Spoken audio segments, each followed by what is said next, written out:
संजय निरुपम जी की जो राजनीतिक समझ है वो शायद कम है या फीकी पड़ गई है।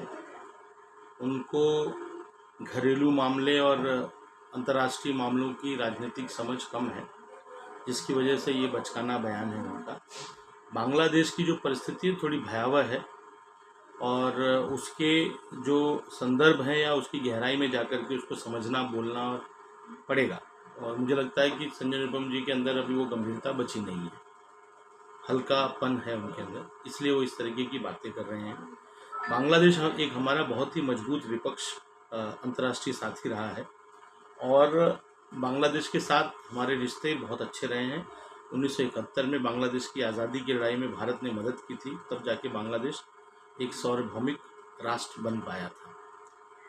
रही बात वहाँ की परिस्थितियों को लेकर के इनकी हल्की टिप्पणी की, तो भारत एक लोकतांत्रिक देश है। भारत में सभी लोग मिलकर के भारत और इस देश के लोकतंत्र को बचाने का काम करते हैं। विपक्ष का होना किसी भी लोकतंत्र के लिए बहुत आवश्यक है। उसका जीता जागता और नया उदाहरण बांग्लादेश है कि बांग्लादेश में जब एक तरफ की सत्ता बनी तो जनता ने फिर उसे उखाड़ फेंका। भारत में सत्ता पक्ष भी है, उस पर नकेल कसने के लिए विपक्ष भी है। और जैसा कि आप सभी देख रहे हैं कि पिछले कई दिनों से संसद में हमारे आदरणीय नेता प्रतिपक्ष राहुल जी विपक्ष के द्वारा, इंडिया गठबंधन अलायंस के द्वारा सत्ता पक्ष की नकेल कस रहे हैं, उन्हें भारत की जनता के लिए काम करने पे मजबूर कर रहे हैं। लगातार रोड के गड्ढों को लेकर कांग्रेस रोड रास्ते पे उतरी हुई है, उस पर आपका क्या रिएक्शन? देखिए, मुंबई शहर सबसे ज़्यादा टैक्स देता है, एक मुंबई का सबसे ज़्यादा टैक्स देता है भारत सरकार को और महाराष्ट्र सरकार को, लेकिन उसके बदले में उसे क्या मिलता है? उसके बदले में उसे मिलता है सड़क पे गड्ढे। ये तो इसी तरह हुआ कि आपने एसी में, ट्रेन में एसी का टिकट 2 टायर का बुक कराया और आपको जर्नल डिब्बे में उठा के फेंक दिया, कैसा लगेगा? बुरा लगेगा। तो आज जो परिस्थिति मुंबई शहर की है कि सड़क में गड्ढे हैं कि गड्ढे में सड़क है, समझ नहीं आता।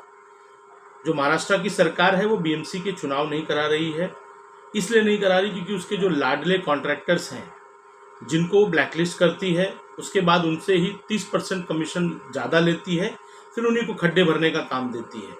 तो इसके विरोध में मुंबई कांग्रेस, हमारी अध्यक्षा वर्षाताई गायकवाड़ जी के नेतृत्व में यूथ कांग्रेस सड़कों पर जो गड्ढे हैं उनको लेकर के यूनिक प्रोटेस्ट, गड्ढा पेंट अभियान कर रही थी और वो अभी भी शुरू है। जहाँ जहाँ पर हमें गड्ढे मिलेंगे हम उसको पेंट करेंगे। उसके बाद बीएमसी की नाकामी को देखते हुए मुंबई यूथ कांग्रेस ने बीएमसी के जो वार्ड हैं, प्रभाग हैं, उनको ताला लगाने का काम लाडला खड्डा योजना के तहत शुरू किया है। ठीक था ना? है।